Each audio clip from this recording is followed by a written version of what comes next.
Grabe, nag-uunahang bumoto ang mga buhaya. Ibang klase talaga kayo. Ibang klase ang paghimod nyo ng puwet ng inyong mga amo. Maleta, laban sa dignidad, prinsipyo at paninindigan.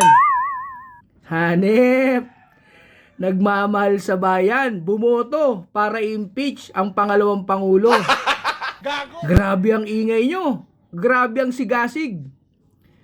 Pero pagdating sa korupsyon, lalo na sa flood control, puking inis, ang mga bayag nyo nandito. Para kayong mga pipe na walang masabi. Pero sa impeachment, yan na lang kasi ang huling barahan nyo.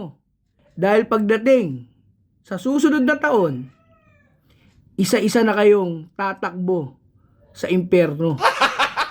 Ingat.